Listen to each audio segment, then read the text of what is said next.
Praise Lord, hallelujah. ദൈവനാമത്തിൽപ്പെടുമാറാടെ ഈ മിനിറ്റുകൾ ദൈവത്തിൻ്റെ വചനവുമായി നിങ്ങളെ ചേർന്നിരിക്കുവാൻ സ്വർഗ്ഗത്തിൽ ദൈവം തന്നിരിക്കുന്ന നല്ല കൃപയ്ക്കായി ഞാൻ ദൈവത്തിന് സ്തോത്രം ചെയ്യുന്നു. നിങ്ങൾ ഓരോരുത്തർ സുഖമായിരിക്കുന്നുവെന്ന് ഞാൻ വിശ്വസിക്കുന്നു. കർത്താവ് നിങ്ങളെ ധാരാളമായി അനുഗ്രഹിക്കട്ടെ. വിശുദ്ധ ലൂക്കോസ് വിശേഷം 8-ാം അധ്യായം 49-ാമത്തെ വാക്യം മുതൽ ഈ എഴുതിയിരിക്കുന്നു. അവൻ സംസാരിച്ചുകൊണ്ടിരിക്കുമ്പോൾ തന്നെ പള്ളിപ്രമാണിയുടെ ഒരാൾ വന്നു, നിൻ്റെ മകൾ മരിച്ചുപോയി, ഗുരുവിനെ പ്രയാസപ്പെടുത്തണ്ട എന്ന് പറഞ്ഞു. യേശു അത് കേട്ടുകാരെ ഭയപ്പെടേണ്ട, വിശ്വസിക്കുക മാത്രം ചെയ്യുക, എന്നാൽ അവൻ രക്ഷപ്പെടും എന്ന് പറഞ്ഞു. സ്വതം ഒരു നിമിഷം പ്രാർത്ഥിക്കാം. പിതാവേ, ഞങ്ങളോട് സംസാരിക്കണമെന്ന് പ്രാർത്ഥിക്കും, ഇടപെടണമെന്ന് പ്രാർത്ഥിക്കുന്നു. ഈ വചനം കർത്താവ് ജനത്തിന് അസൗഖ്യമായി ഒരു വിടുതലായി ആരോഗ്യമായി തീരുന്ന കൃപയ്ക്കായി സ്തോത്രം. യേശുവിൻ്റെ നാമത്തിൽ പിതാവേ, ആമേൻ. സ്തോത്രം. പ്രിയ സഹോദരങ്ങളെ, ബൈബിൾ പഠിക്കുന്ന സമയത്ത് യായിറോസ് എന്ന് പറഞ്ഞ ഒരു പള്ളിപ്രമാണി യേശുവിൻ്റെ അടുക്കിലേക്ക് കടന്നു വന്നു. എന്തിനാ കടന്നത് നിങ്ങൾക്കറിയാം. 12 വയസ്സുള്ള കുഞ്ഞ് സുഖമില്ലാതെ ഭവനത്തിൽ കഴിയുന്നു. എന്ത് ചെയ്യണമെന്നറിയാതെ ഒത്തിരി വൈദ്യന്മാരെടുത്ത് പോയി. എന്നാൽ ആരോ ഒരാൾ പറഞ്ഞു, യായിറോസേ, യേശു ഉണ്ട്, യേശുവിൻ്റെ അടുക്കൽ പോയാൽ യേശു സൗഖ്യമാക്കും, യേശു സൗഖ്യമാക്കുന്നവനാണ് എന്ന് യായിറോസ് കേട്ടു. എന്നാൽ യായിറോസ് നേരെ യേശുവിൻ്റെ അടുക്കിലേക്ക് കടന്നു വന്നപ്പോൾ യേശു സമ്മതിച്ചു, യായിറോസിൻ്റെ വീട്ടിൽ വരാം എന്ന് സമ്മതിച്ച് യായിറോസും യേശുവും ശിഷ്യന്മാരും വലിയ ജനസമൂഹമായി മുന്നോട്ട് പോകുന്ന വഴിക്ക് 12 വർഷം രക്തസ്രാവം വായിച്ച സ്ത്രീ യേശുവിന് വസ്ത്രത്തിൽ തൊങ്ങൽ തൊട്ടു സൗഖ്യം പ്രാപിച്ചു. എന്നാൽ ഇത് കഴിഞ്ഞ് മുന്നോട്ട് യാത്ര ചെയ്യുമ്പോഴാണ് വലിയ സൗഖ്യം കണ്ട് മുന്നോട്ട് പോകുമ്പോൾ നിങ്ങൾക്കറിയണം, 12 വർഷമുള്ള വയസ്സുള്ള ഒരു കുഞ്ഞിനെ സൗഖ്യമാക്കാൻ യേശുവും ശിഷ്യന്മാരൊക്കെ പോകുന്ന വഴിക്കാണ് 12 വർഷം രക്തസ്രാവം ബാധിച്ച സ്ത്രീ സൗഖ്യമാകുന്നത്.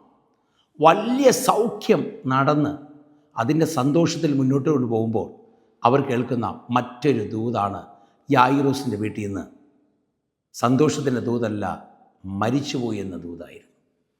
മരിച്ചുപോയി എന്ന വർത്തമാനമായിരുന്നു. ഇവിടെ നോക്കണം, മരിച്ചുപോയി, മരണപ്പെട്ടു പോയി എന്ന് യായിറോസിൻ്റെ അടുക്കൽ ഈ ചെവിയിൽ കേൾപ്പിച്ചു. എന്നാൽ യേശു പറഞ്ഞ വാക്കാണ് കേട്ടാരെ, ഭയപ്പെടേണ്ട, വിശ്വസിക്കുക മാത്രം ചെയ്യുക, എന്നാൽ അവൻ രക്ഷപ്പെടും.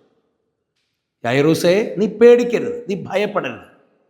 യായിറോസേ, നീ ഒരു വലിയ അത്ഭുതം കണ്ടു, ശരിയാ, പക്ഷെ ഇപ്പോൾ കർത്താവ് പറയുന്നു, നീ ഭയപ്പെടേണ്ട. കേട്ടാരെ, ഭയപ്പെടേണ്ട, വിശ്വസിക്കുക മാത്രം ചെയ്യുക.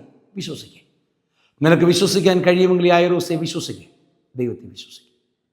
യായിറോസ് ദൈവത്തെ വിശ്വസിക്കാൻ തീരുമാനമെടുത്തു. എന്നാൽ യായിറോസിൻ്റെ വിശ്വാസം തൻ്റെ മകൾ സൗഖ്യമായി. മരിച്ചു എന്ന് പറയുന്ന മകൾക്ക് തമ്പുരാൻ കൈ കൊടുത്തപ്പോൾ അവൾ ചാടി എഴുന്നേറ്റു. എന്നാൽ അവിടെ ചെന്നിട്ട് യേശു കർത്താവ് ചിലരോട് പറഞ്ഞു, കുഞ്ഞ് മരിച്ചിട്ടില്ല, ഉറങ്ങുക.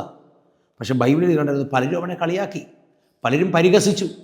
പക്ഷേ എന്നിട്ടും യായിറോസ് ദൈവത്തെ വിശ്വസിച്ചു. കാരണം യേശു പറഞ്ഞ വാക്കിൽ യായിറോസ് വിശ്വസിച്ചു.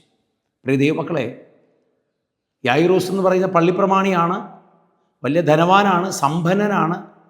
തൻ്റെ വീട്ടിനകത്തൊരു മരണം സംഭവിച്ചു എന്ന് കേട്ടപ്പോൾ, തൻ്റെ ഒരേ മോൾ മരിച്ചുപോയി എന്ന വാർത്ത കേട്ടപ്പോൾ എന്ത് ചെയ്യണമെന്നറിയരുതപ്പോൾ യേശു പറഞ്ഞു, മക്കളെ ഭയപ്പെടേണ്ടടാ, രക്ഷപ്പെടും. ഇനി പകൽ നിങ്ങളോട് പറയാനുള്ളൊരു വാക്ക്, നീ രക്ഷപ്പെടും. അപ്പോൾ നിൻ്റെ ജീവിതയാത്രയിൽ പലപ്പോഴും യാദർച്ഛികമായി പല കാര്യങ്ങളും പ്രതീക്ഷിക്കാത്തത് സംഭവിക്കുമ്പോൾ നമ്മൾ പറയും, സഹോദര, എല്ലാം തീർന്നു, എല്ലാം അവസാനിച്ചു, ഇനി മുന്നോട്ട് പോകാൻ കഴിയത്തില്ല, ഇനി എന്ത് ചെയ്യണമെന്ന് അറിയത്തില്ല എന്ന് പലപ്പോഴും പരക്കം പായുമ്പോൾ ഇന്ന് രാവിലെ സ്നേഹത്തോടെ നിങ്ങളോട് പറയട്ടെ, നീ എവിടെയാണോ വഴിയെല്ലാം മുട്ടി ഇനി രക്ഷപ്പെടത്തില്ല എന്ന് പറഞ്ഞ് ചിന്തിക്കണം, യേശുവിന് ഒറ്റ മറുപടിയുള്ളൂ, രക്ഷപ്പെടും. നീ വിശ്വസിക്കുക, നീ രക്ഷപ്പെടും. ആലോചിക്കണം, യായിറോസിനോട് തമ്പുരാൻ പറയുന്നൊരു വാക്കാണ് രക്ഷപ്പെടും. അവൾ തകർന്നു പോകത്തില്ല, അവൾ രക്ഷപ്പെടും. യായിറോസ് ഈ വാക്കിനെ വിശ്വസിച്ചു. യായിറോസ് ഈ വാക്കിൽ ഭയങ്കരമായി വിശ്വസിച്ചു. ഈ വാക്കിൽ യായിറോസ് വിശ്വസിച്ചപ്പോൾ അവനോട് ഒരു അത്ഭുതം നടന്നു. ഇന്നീ പകൽ നിങ്ങളോട് സംസാരിക്കുന്നത്, വചനം പറയുന്നത് എന്തിനെന്നറിയോ? നീ രക്ഷപ്പെടും. നിൻ്റെ ആ ജീവിതയാത്രയിൽ ഒത്തിരി പ്രതികൂലങ്ങളും പ്രതിസന്ധികളുമായിരിക്കാം. അപ്പോൾ യേശു പറയുന്ന വാക്കാണ് ഹൈലൈറ്റ്, നീ രക്ഷപ്പെടും. പക്ഷെ പരിഹാസങ്ങൾ ഏറെ ഉണ്ടായിരുന്നു, ഒത്തിരി നിന്ദകളുണ്ടായിരുന്നു. എന്നിട്ടും ഇതൊന്നും കാര്യമാക്കാതെ യേശു മുന്നോട്ട് പോയി. യായിറോസിൻ്റെ മകള് അവൾ എഴുന്നേറ്റു. ഇന്നീ മിനിറ്റുകളിൽ കുഞ്ഞെ, യായിറോസിനെ പോലെ നീ ആയിരിക്കുന്നുവോ?